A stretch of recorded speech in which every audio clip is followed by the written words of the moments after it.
Today, my guest is the incredible. Sorry, I fucked it up. Like you've never met I me. usually say my main man, and so I was gonna do that, and then I was like, I can't say that, and then I'm like, I can't say my main woman. That sounds weird.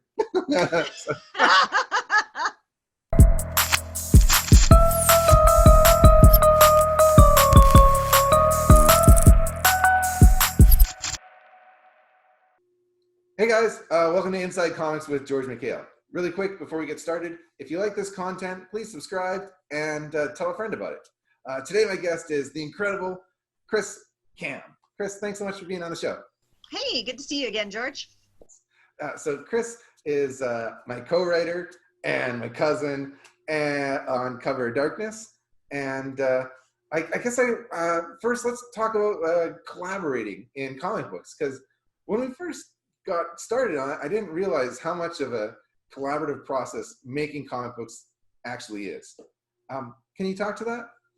Yeah, absolutely. It's something that when you first came to me, just the whole idea and creating the whole concept of what we wanted to write about was very collaborative, because you were just you're like, I have this story about a mummy. You love sci-fi fantasy creatures. Where can we go? What can we do? And I'm like, well, I have this story of these twins that can shapeshift. And we just kind of really riffed off each other and created this whole world and concept, and it just grew bigger and bigger. And I'm like, hey, I have this idea of this like every 100-year world tournament, and you're like, I have a hell tournament idea, and it just exploded from there, and it just became what Cover of Darkness now is. From then, we've kind of taken all of our favorite fantasy elements and said, how can we work this into the story? Is this something that's appropriate for the world or the characters that we've created? And we've kind of settled down that you tend to write two specific characters' storylines, and I write two specific character storylines, but I find that we each have input into what the other writes and what the other kind of the direction of the story that they're going to go. Though having settled that, we have 5 main characters, and we've kind of traded one of them back and forth over who writes who. And so it's been a fun process, but a lot of communication needs to happen, I think. Yeah, for sure. We kind of edit each other's work, and then we collaborate on making new ideas and where the story's going to go. But it's a lot of back and forth on our end, and then also with our artist, MJ Hiblin. He's so talented, but there's a lot of conversation back and forth between him. You know, our process is that we send him the script, and then he sends us roughs or layouts of like what he's thinking, and then once we've kind of approved that and we're all on the same page, then he goes to finish line art. One thing that we've recently changed with MJ is that before we used to really break down his where we wanted the panels, and now we've kind of handed that over to him, and I think we're getting great results too. So it's been an eye-opener of just how much of a collaborative process it is making comic books. Absolutely. Well, and it's interesting trying to get everybody on the same page, because there's just one more person with 2 writers and an artist. There's a third body in there that is trying to catch up and be on the same page as everybody else as well. So, yeah. For myself, I really find that like I have to realize that just because it's my idea doesn't mean it's like the best idea. You know, you have to be really open to other people's ideas, right? If you're really looking to make the best story possible, you have to really open yourself up. And this is the only book that I write with a co-writer, and it's a lot of fun. And I find that maybe it goes faster than some of my other books, just because I have that kind of thing to back me up, right? It's like I can do a first draft of my script and then send that to you instead of doing draft over draft over draft. I can send you a first draft and you kind of edit it and fix it, and then it goes back and forth like that. So it actually goes faster. Yeah, well, and I find that interesting because you have a very different process than I have. You write something and you think about it before you write it, and you really put a lot of thought into it. And when you get it down, it only needs 1 or 2 edits. And I'm completely different. I have a general idea of what I want to write, and then I write it down, and then I edit it, and then I edit it, and then I send it to you, and you're like, you're very wordy, we need to cut this down. So we edit it down a little bit more, and then we'll probably give it a 5th edit. So I find that yours, like we have two very different processes for our writing. I'm a very much a written thought process, thinking through what I want by writing it, and it seems like you're a little bit more in your head how you process. I'm wondering if you have any advice for new writers that want to get started in comic books. What do you think they should do? I think the biggest thing that you can do is just write. Have a product, get it written, get it down, whether you do it on paper or on computer, just make sure that you have something written that you can actually do. So many people want to, they either start and never finish, or they start, never finish, they never get started, or they have these big ideas, but they never actually put them down on paper. Just do it. I am a writer and I've been a writer all my life, but the number of things that I've completed, those are the things that I can actually turn into a finished product. So we all have ambitions and desires and aspirations, but the biggest thing that you can do is just do it. Write it, get that, whatever you're so passionate about, down on paper, pen, screen, wherever you write. Yeah, just finish it, right? Because as long as you are just something's bouncing around in your head, you can't really improve it until it's on the paper, and you can't really make something out of it until it's actually finished. So just keep on going and keep going and keep going until you hit the end, and then go back and do a second draft, a third draft, however many drafts you need to make it finished. But that's, I think, the most important part of advice, and I would 100% agree with you, Yeah. is get it on paper, get it finished. Get it done. And give yourself a deadline.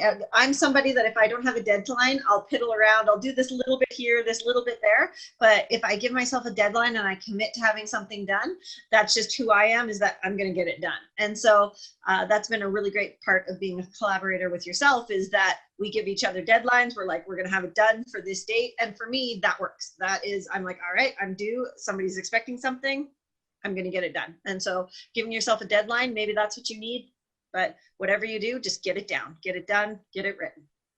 Yeah, nothing motivates me more than knowing that I have somebody else counting on me. So, when we're working on a project together, I know that you're waiting for my pages, or I know our artist MJ Hiblin is waiting on pages. So it's important that I get the work done so that other people can do their jobs. So it is nice collaborating and working together, and comic books is such a collaborative medium.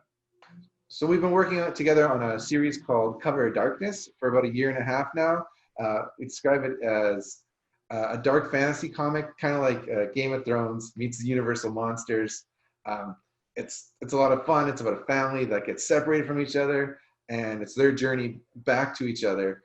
But along the way, they encounter vampires, mummies, werewolves, the creature from the Black Lagoon, and our steampunk Atlantean Frankenstein. It's like so much fun. Yes.